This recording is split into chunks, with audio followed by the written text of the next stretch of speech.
Welcome to Miyconst Hardware. All of you know that power supply is the last component of your PC build where you would want to be greedy. Yet most of us have very limited budget when we assemble our gaming computers, and naturally we want to have the best value for our money. So we have to cut budget for basically every component, including the power supply. And in this video I'm going to tell you how to safely cheap out on your power supply without risking to burn out your power supply together with your computer. First, I need to clarify that I'm not a power supply expert and I'm not going to go into the internals of the power supply explaining how everything works and what you need to look for, because this is basically not needed for typical consumer and you shall not be needed to investigate all of that technical stuff.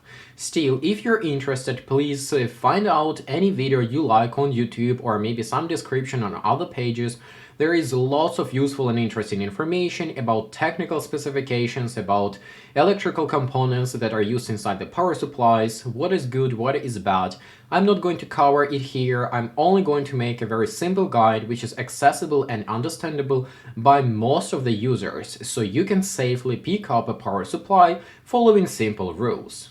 Speaking about the rules, I strongly recommend you to skip all the power supplies from unknown brands, including all AliExpress power supplies. The next rules is very similar: skip every power supply that does not have an official page.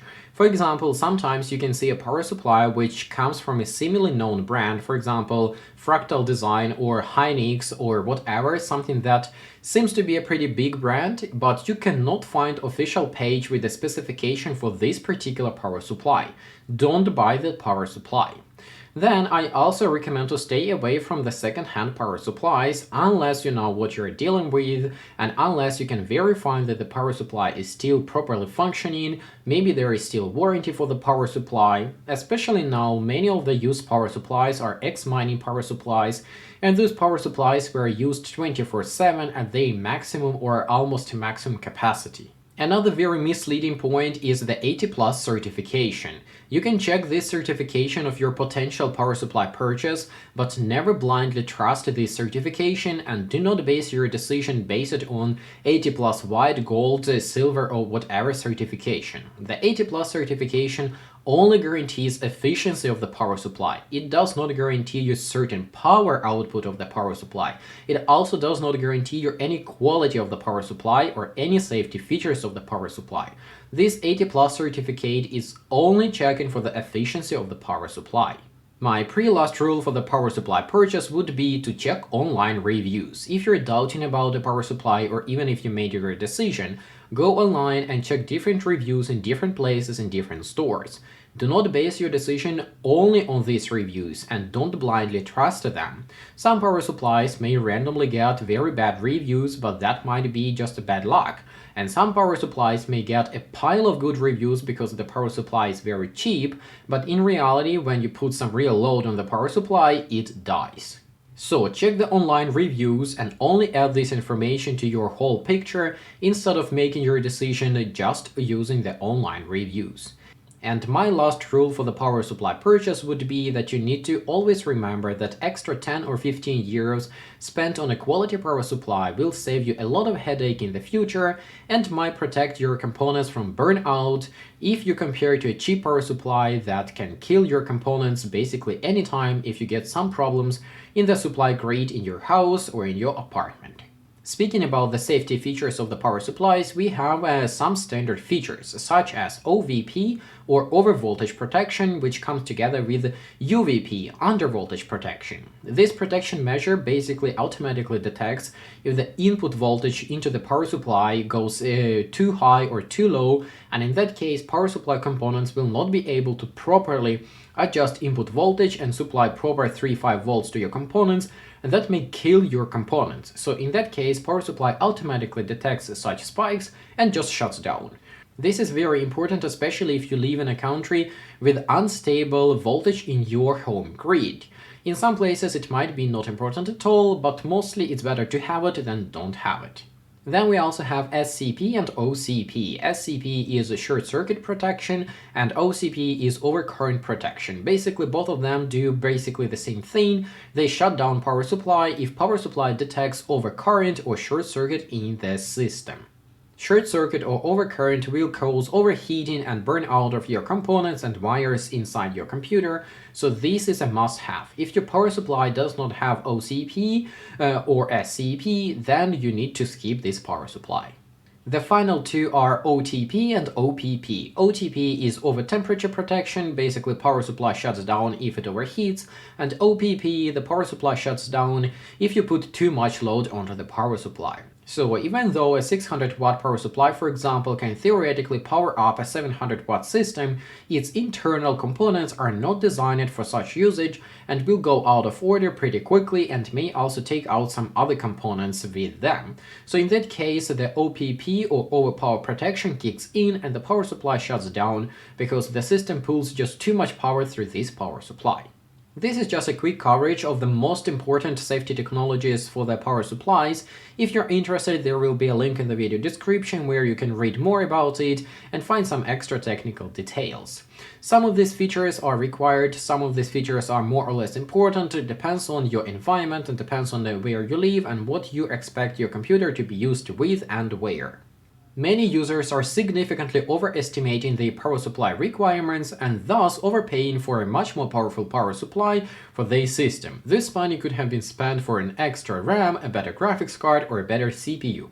So to properly identify what kind of power supply you need, I recommend you to use a simple website with a simple tool called Power Supply Calculator. This is a very simple tool and it doesn't require much coverage. So here we have a basic mode and expert mode. For most users, basic is just fine, but if you want to add some extra details about your computer, then feel free to use the expert mode.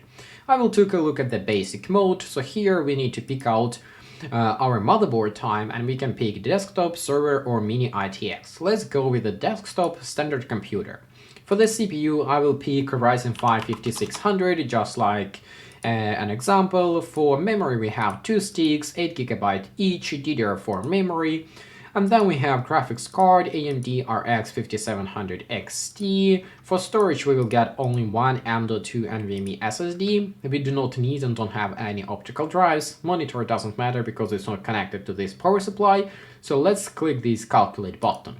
The calculation says that our load wattage would be 364 watt and recommended PSU power supply wattage would be 414 watt.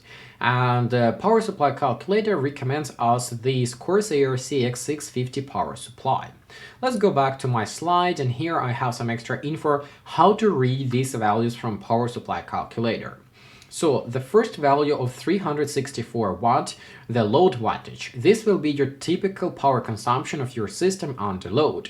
And the 414 watt, the recommended PSU wattage, this you can consider as the maximum spike of the load. So your system typically will consume about 360 watt under load, but under certain conditions, when something happens, your graphics card may require some extra power and the power supply may need to randomly supply up to 414 watt of electricity for your system to function properly. I recommend to take this value and multiply it by 1.25 to get the final wattage of your power supply as the minimum. In this case, multiplying 414 by 125, we get somewhere around 520 watts. So this will be the minimum wattage of a power supply you are searching.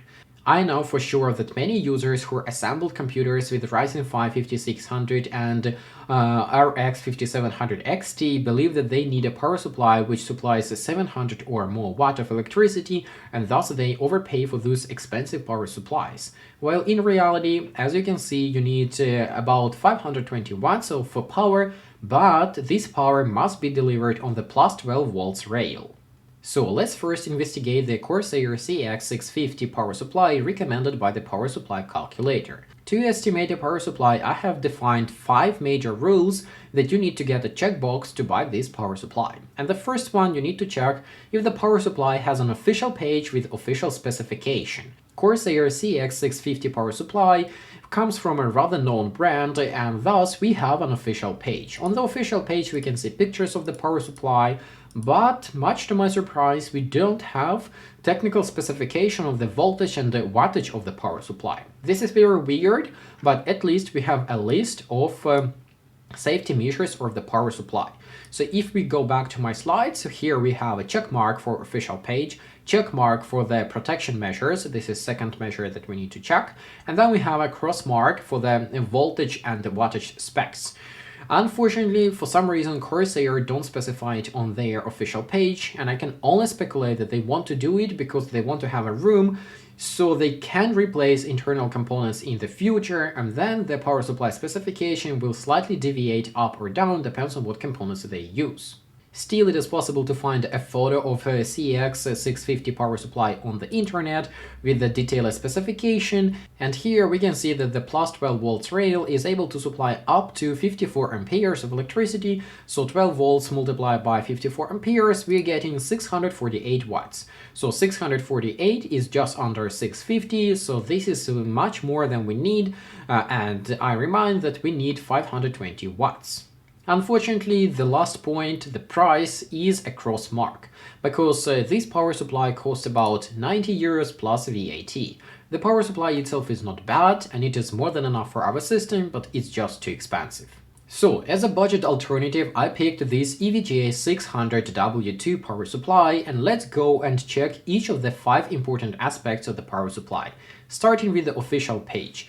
EVGA does have an official page for this power supply, and EVGA also provides detailed technical specification for the voltage and wattage of the power supply. From this specification, we can see that the 12 volts rail is able to supply up to 49 amperes, and we can also see different pictures of the power supply, including all the cords which are coming with the power supply, and we also have a specification about the protection measures which are available for the power supply. We also have a bunch of standards and some other stuff. So back to my slides, we have a check mark for the official page. We have a check mark for the protection. We have OVP, UVP, SCP, OPP. And we also have voltage wattage specification on the official page. And the plus 12 volt rail is giving us 49 amperes multiplied by 12 volts, we're getting 588 watts. 588 is almost 600 watt that the power supply is called, and what's important, it is more than 520 watt that we require as the minimum. And what's more important is that the price for this power supply, at least right now, at least here in Sweden, is only 35 euros plus VAT. That's why I find this power supply to be the perfect budget option for this particular build with Ryzen 5 5600 and AMD RX 5700 XT. Another power supply I investigated would be this Thermaltake Smart RGB 600 watt. So the power supply comes from a similarly known brand, Thermaltake. It is called 600 watt, and it also has RGB fan. Perfect candidate for our system, right? Well, not so fast. Let's go through our 5 major points to check and see if we get cross marks or check marks. Starting with the official page, and yes, we have official page for this power supply, and much to my surprise, the official page also gives us specification about voltage and wattage, so we have a couple of check marks. The power supply also comes with a bunch of photos on the official page, and it also has some protection measures. So we have OVP, OPP, and SCP. So the power supply does not have UVP or under voltage protection, which might or might not be significant for you. What's important though is that the plus 12 volt rail is only able to supply 42 amperes, and 42 multiplied by 12, we are getting only 504 watts. So even though the power supply is called 600 watt, in reality we have only 500 watts, because that's what power supply is able to deliver on the plus 12 volts rail. The conclusion about this Thermaltake Smart 600 watt power supply would be very simple. The power supply is not too bad, but for our build it is too weak, even though it comes with an RGB fan. Another power supply I investigated is this random Sumvision Power X3 600 watt. Let's again go through 5 points that we need to check, starting with the official page, and much to my surprise, this power supply has got an official page. And what's even more surprising, that the power supply actually got specification for voltage and wattage on the official page. So we have at least some check marks here, but not so fast. So go back to my slides, and here what we see. protection, we only have SCP and OBP. We do not have overvoltage or undervoltage protection. And then the 12 volts rail is actually two separate rails. So we have two 12 volts rails, one for 15 amperes, another one for 16 amperes. It means that one rail is able to supply maximum 180 watts of electricity, and the other one is maximum 192 watts of electricity. So for example, if you have a graphics card that consumes up to 250 watts and a CPU that consumes up to 100 watts, together consumption would be 350 watts. But this power supply will not be able to deliver it because a single rail will be connected to a CPU, another rail connected to the GPU. And the maximum what you can get is 192 watt, which is less than 250 watt required by the graphics card. All in all, I recommend to skip this power supply even though it is pretty cheap, and in general I recommend to stay away from the power supplies that have 2 or more plus 12 volts rails. The last power supply I investigated is this random EVO LABS BR600-12BL 600 watt that has this shiny box with a professional power supply title. Checking my 5 points, we see that it doesn't check basically any of them except the price. The power supply does not have an official page, and I only found it on Amazon. An Amazon listing does not provide any information about the power supply specification, so even though it comes with a shiny red box with a professional power supply title, it's basically a cat in a bag. It's unknown thing, and I strongly recommend to stay away from this fire hazard, and even if you buy it, please just recycle it and don't put it inside your computer. A few extra notes how to read the detailed specification of a power supply. So there are 3 major points that you need to look at.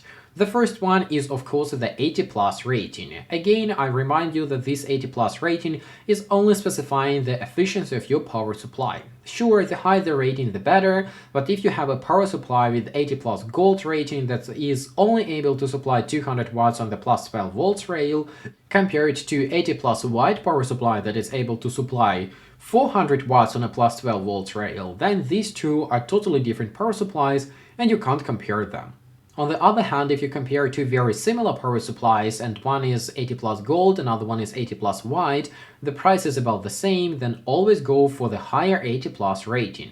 Because the higher rating is, the better efficiency is. And the better efficiency is means that the less heat will be outputted from your power supply.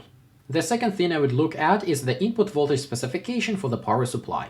In the USA they have 120 volts in the electrical grid, while the rest of the world are using 230 volts in their grid. So some of the power supplies, mostly the more expensive ones, they have input voltage range from 100 volts to 250 volts. And this is good, but not necessarily required. If you don't plan to travel to the USA and you know that you have more or less stable voltage in your electrical grid or in your house, then you don't need to overpay for this high range. Sure, it is nice to have a power supply that can accept all sorts of voltages and automatically transform it into the required 3, 5 and 12 volts for the computer, but if you have to pay massively more for that feature, then you don't need to. For example, this cheap EVGA 600W2 power supply is only accepting input voltage with range from 200 to 240 volts. For Europe, this is a perfect power supply, but in the USA it of course not gonna work, because in the USA they have the 120 volts input in the electrical grid. The last important piece of the specification is the plus 12 volts rail. So first you need to make sure that it is one strong rail and not 2 or 3 weak rails. Then you need to check actual output from the power supply for this plus 12 volts rail. Sure, the other rails are also important, but in most cases for most users, you can just ignore the other specs and only check the plus 12 volts rail. You can take the actual output of the plus 12 volts rail as the actual wattage of the power supply.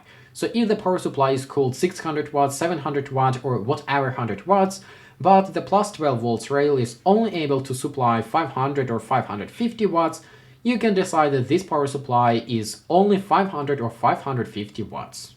Finally, to finish this video, I'm going to answer one important question that I constantly hear from the laziest users.